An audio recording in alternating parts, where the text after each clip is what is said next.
One other sidelight story, if you will, of coronavirus is the 5G technology that is becoming more and more and will be more integrated into our society. Americans are obviously very reliant on the internet these days, and we see it no more starkly than during this time when people are huddling around their televisions and whatever kind of screen they're using for this.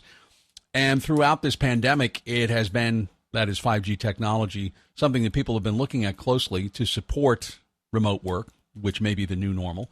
But also there's been some misconceptions about what it is relative to the coronavirus. There's been some attachment to causation. And we wanted to get into some of these myths and dispel them and some of the possibilities of 5G technology. So we turned to Dr. Paul Carter, who is the CEO of Global Wireless Solutions, which calls itself a leading independent benchmarking solution vendor for the wireless century. And he has more than 3 decades experience in the cellular network industry. The Twitter handle, by the way, is at GW Solutions Inc. INC. Dr. Carter, welcome. Thanks for being here. Good morning. How are you? Thank you. You're welcome. I'm well. Let me first get to with 5G technology, for people who don't know what it is, if you could just sort of give us a real easy civilian, if you will, layman's description of what 5G technology is, how it's different from what we use now. Sure. So when people say 5G, it encompasses just a ton of different areas. It's almost like saying the EU is one country in Europe when it's, dozens of countries. 5G means a lot of different things in a lot of different ways, but essentially it's the next generation of wireless communications. So, the first generation wireless started in, I think, 1980s. That was an analog system. Then we moved to 2G in the early 1990s, which was digital. Then 3G sort of brought data to us in like another 10 years later. And then roughly about 10 years ago, we moved to 4G, which enabled sort of high-speed data. And, the smartphones that we've now become very familiar with run on 4G predominantly. And so that's where we've been. And now the plan is to sort of step things up again with a whole sort of new area. And that's broadly called 5G, fifth generation of wireless networks. Is this the end, by the way? Will there be a 6G, a sixth generation, or is this it for a while? Well, this is it for now. Of course, yes, there will be 6G and onwards, but 5G is sort of promising to change a lot of the way we do things. And so, of course, everybody now is very familiar with smartphones. I think, everybody has at least one smartphone and spends a lot of time on that phone doing all sorts of different activities, from life administration to talking, and just so many different things. But 5G promises a sort of a step change in that. If you consider that 4G has allowed really a company like Uber to sort of develop and to be widely used across the world, where you can call a driver to come and pick you up, and you can track the progress of that car as it comes to you. 5G promises to bring that car to you without a driver, to offer autonomous vehicles, to offer smart, a sort of smart cities, telehealth, and so many other advantages to us that we can't even really contemplate them fully right now. Again, we are speaking with Dr. Paul Carter, CEO of Global Wireless Solutions. Now let's get to the crux of one of the reasons we wanted to have you on, is because we've heard all kinds of different theories. Maybe one that 5G helped spread coronavirus. Another was that the pandemic was used as a cover to build the infrastructure for 5G in secret. It'll fry our brains. It'll give us cancer. This is just a few of the conspiracy theories floating about. Perhaps you could dispel those for us. Well, I think in the absence of information, there's fear. And in our current climate, the last few years, everybody's now familiar with social media. And social media allows you to spread rumors really quickly and without sort of requiring actually much knowledge. All of those things you describe are conspiracy theories, and they're generally not correct. I mean, so obviously 5G, being an evolution of the current technologies, operates in much the similar way as the current technologies. So it uses radio frequency or spectrum in order to transmit its signals to you. just the same ways that the existing technologies do that you've had and we've been using for decades now. Some of the frequencies for 5G will be higher frequency. And so there's a concern that those frequencies could be more damaging to your health, but the reality is they're not. And lots of studies have been done to sort of suggest that they won't be. I think that, the fact that 5G has been started to be deployed around the time that Corona virus has spread so much, I think some people have thought there may be a connection. I think the fact that there's a lot of talk in the media about Huawei and their involvement, Huawei being one of the infrastructure vendors that makes 5G equipment, obviously being Chinese and with the connection with COVID, I think from China, I think that's another reason why perhaps people are putting 1 plus 1 together and getting 7 or 8. But the reality is that 5G is here for our benefit. It's not here as a subterfuge by governments to do something nefarious. It's here to deliver a lot of different types of services for us. I think when you look at COVID and when you consider the fact that a lot of people have been sheltering in place and reliant on their wireless communications. The fact that we can do that today is a testament really to the communication systems that have been built, and 5G will allow us to do even more from home than we currently do. So it's disappointing that some of these conspiracy theories have developed the way they have, but I think it's sort of the absence of information that's allowed that. Dr. Paul Carter, CEO of Global Wireless Solutions, joining us here on POTUS, talking about 5G coronavirus myths. For example, it kills birds. No, it doesn't. Although there was a report, evidently, that a big tree was taken down by a storm, and that killed some birds, and so for some reason that was connected. I wonder what kind of infrastructure adjustments do we have to make? In other words, are we talking about a lot of new cell towers? Are we talking about different kinds of towers? Are we talking about add-ons? What does this mean, and how are we actually seeing this play out in our neighborhoods? Tim, absolutely all of the above.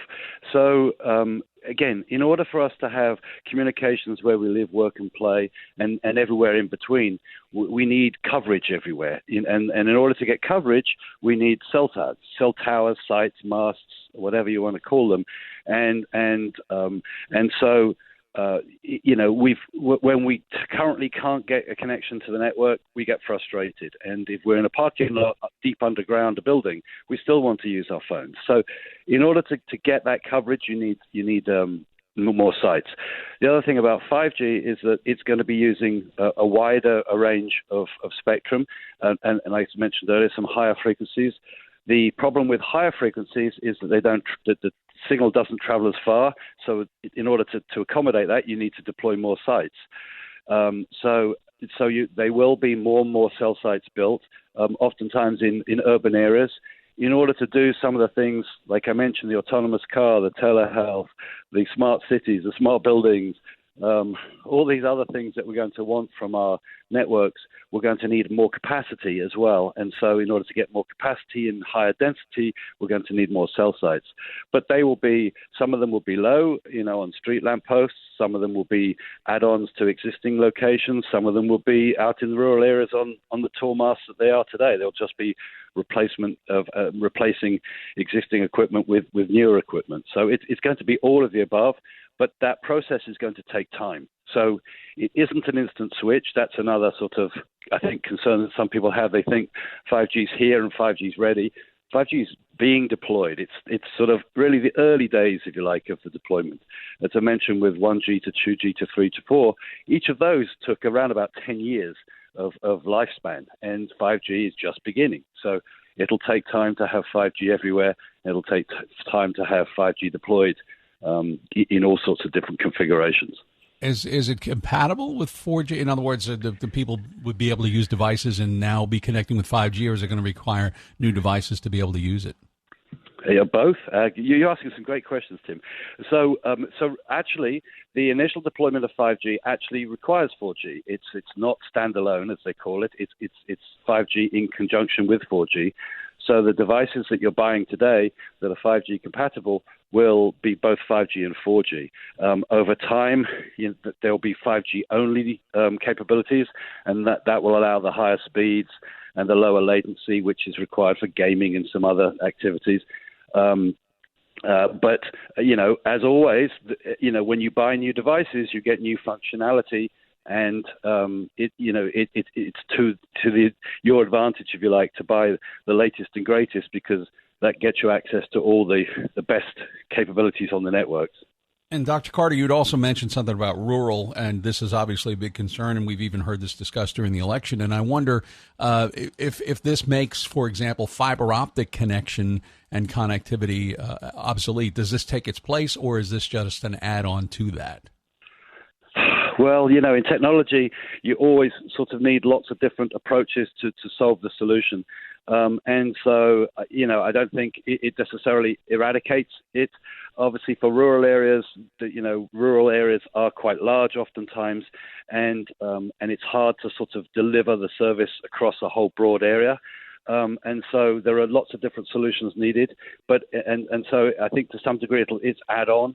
But another component of 5G is IoT, or the Internet of Things, and connecting devices, sensors, and so on, for smart farming, different, tags on cows, and different temperature sensors, and also so water, so you can water the land, and all these different things.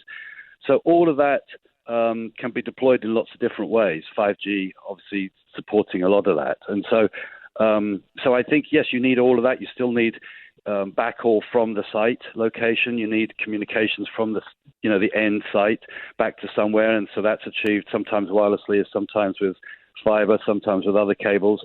So you need all of the above, I think. Final question: when does Skynet become self-aware? Do you have a date for that? Or I'm sorry, I just had to go there a little bit for a little Terminator terminology there.